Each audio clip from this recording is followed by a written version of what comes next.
बरेली में चल रहा था बड़ा नेटवर्क। इनामुल निकला सरगना, एटीएस ने घर से उठाया तो खुला ऐसा कांड। जज साहब बोले इसे 10 साल जेल में रखो।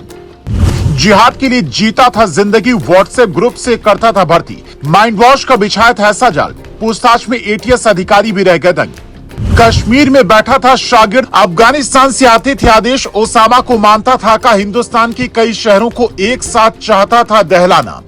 एक ओसामा को अमेरिका ने मिटाया तो दूसरा ओसामा बिन लादेन हिंदुस्तान में पैदा होने जा रहा था। जिस उत्तर प्रदेश में माफिया बुलडोजर के डर से थर-थर कांपते हैं, उसी उत्तर प्रदेश को वो अपना अड्डा बना रहा था। और उसकी टीम इतनी बड़ी बन चुकी थी कि हिंदुस्तान के कई शहरों पर एक साथ संकट के बादल मंडरा सकते थे।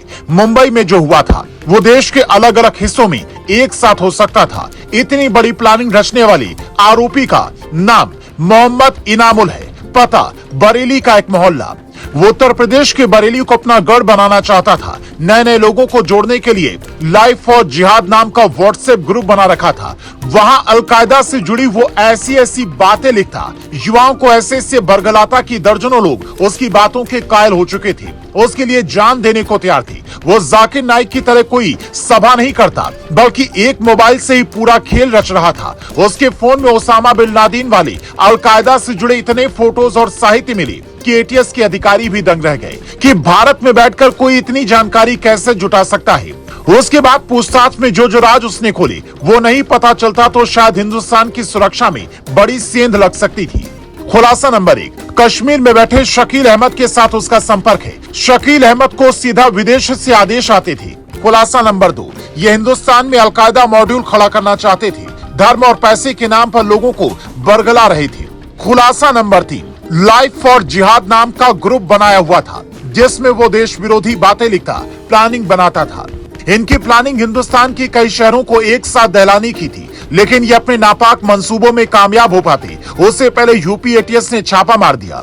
बरेली के एक इंटर कॉलेज के पास से 5 जनवरी 2020 को यूपी एटीएस ने इनामुल और उसके भाई मुनीर को गिरफ्तार किया। दोनों को पकड़कर एटीएस लखनऊ ले गई, जहां जांच में मुनीर की कोई भूमिका नहीं मिली तो उसे तुरंत छोड़ दिया गया। लेकिन इनामुल की क्राइम कुंडली इतनी बड़ी थी कि जांच टीम के भी होश उड़ गए। जांच में पता चला कि इनामुल के पिता पंतनगर कृषि यूनिवर्सिटी के कर्मचारी थे।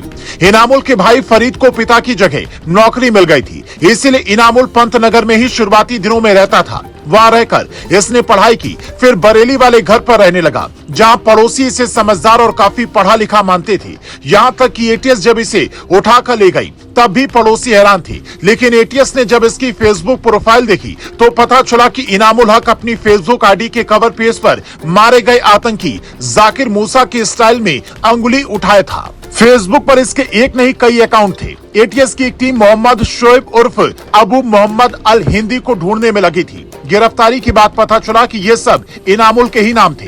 वो पंतनगर में दंगा भड़काने के मामले में जेल भी जा चुका था। प्रोफाइल में इसने अलकायदा का झंडा लगा रखा था। ऐसे ही कई सबूत एटीएस ने अदालत में पेश किए, जिसके बाद न्यायाधीश विवेकानंद शरण त्रिपाठी ने मोहम्मद इनामुल और जम्मू कश्मीर के कठुआ के रहने वाले शकील अहमद डार को 10-10 साल की सश्रम कारावास और 30-30 हजार रुपए का जुर्माना भी लगाया गया।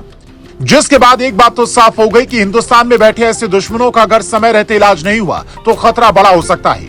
2 महीने पहले ही एक ऐसे ही अलकायदा मॉड्यूल के सरगना को कई राज्यों की पुलिस ने स्पेशल ऑपरेशन चलाकर पकड़ा, जिसका नाम डॉक्टर इश्तियाक है। वो देश के भीतर खिलाफत का ऐलान करवाना चाहता था। देश के अलग अलग हिस्सों में बड़ी घटनाओं को अंजाम देने की प्लानिंग बना रहा था। राजस्थान, झारखंड और उत्तर प्रदेश में ये न सिर्फ लोगों को बरगलाता था, बल्कि उन्हें हथियारों की ट्रेनिंग भी दे रहा था। जिन्हें पुलिस ने पकड़ा तो कई बड़े खुलासे हुए। दोनों की चूंकि मंशा एक ही थी, पर दोनों का एक दूसरे से कोई लेना देना है या नहीं, ऐसी जानकारी अब तक सामने नहीं आई है। लेकिन ये जरूर पता चला कि जिस इनामुल को जज साहब ने सजा सुनाई है वो लादेन को अपना आइडल मानता था। ओसामा के बाद अलकायदा चीफ बने, जवाहिरी को शहीद और आतंकी मूसा को शहीद भाई बताता था। यूपी एटीएस के अधिकारी जब जब उसके सामने मूसा का नाम लेते उसका चेहरा बदल जाता था। अब जिंदगी के 10 साल वो सलाखों के पीछे काटेगा, अपने किए की सजा भुगतेगा। तब शायद उसे एहसास हो कि हिंदुस्तान की खाकर पाकिस्तान या अफगानिस्तान में बैठे भारत के दुश्मनों की नहीं गाना चाहिए।